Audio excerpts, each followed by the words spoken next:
উপদেষ্টা হিসেবে হিরো আলম গেলে ভালো হতো। অনেকে এরকম অনেক কথা বলেছে, আমি তাদেরকে একটা কথা বলতে চাই, এবার সম্ভবত উপদেষ্টা হতে যাচ্ছে আমাদের সবার প্রিয় হিরো আলম। আর হওয়ারই কথা। বর্তমানে যে সমস্ত উপদেষ্টারা আছে তার চেয়ে হিরো আলমের যোগ্যতা কম কিসে? হিরো আলমও তো উপদেষ্টা হওয়ার মতো যোগ্যতা রাখে। আর হিরো আলম ইতিমধ্যে অনেক অভিজ্ঞ একজন ব্যক্তি, তাকে যদি উপদেষ্টা বানা হয় তবে বর্তমানে যে সমস্ত উপদেষ্টা রয়েছে তাদের চেয়ে অনেক ভালো করবে আমাদের সবার প্রিয় আশরাফুল আলম হিরো। আর হিরো আলমকে উপদেষ্টা বানাতে বাংলাদেশের অনেক নাগরিকের আগ্রহ দেখা যাচ্ছে।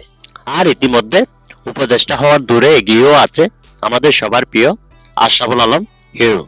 কিন্তু হিরো আলম এখনো তা গ্রহণ করতে চাচ্ছে না। কেননা হিরো আলম চাচ্ছে সব ছাত্র জনতা মিলে হিরো আলমকে আমন্ত্রণ জানাক, ওই চেয়ারটাতে বসাক, তবে হিরো আলম ওই চেয়ারটাতে গিয়ে বসবে। অন্যথায় হিরো আলম উপদেষ্টার চেয়ারে বসবে না বলে স্পষ্ট জানিয়ে দিয়েছে। এবার দেখাই যাক ছাত্র জনতা হিরো আলমকে উপদেষ্টা বানাতে আর কি কি করে। তবে হিরো আলম যদি উপদেষ্টার পথে নির্বাচিত হয় তবে আমি মনে করি বর্তমানে যারা রয়েছে তাদের চেয়ে অনেক সুন্দর করে দেশ চালাতে পারবে আমাদের আশরাফুল আলম হিরো। কেননা তিনি সব জায়গাতেই স্মার্ট, কেননা তিনি সব কাজে অভিজ্ঞ রয়েছে। তিনি অভিনয় থেকে শুরু করে করণীয় এমন কোনো কাজ নেই। এমনকি তিনি 4 বার সংসদ নির্বাচনেও দাঁড়িয়েছে।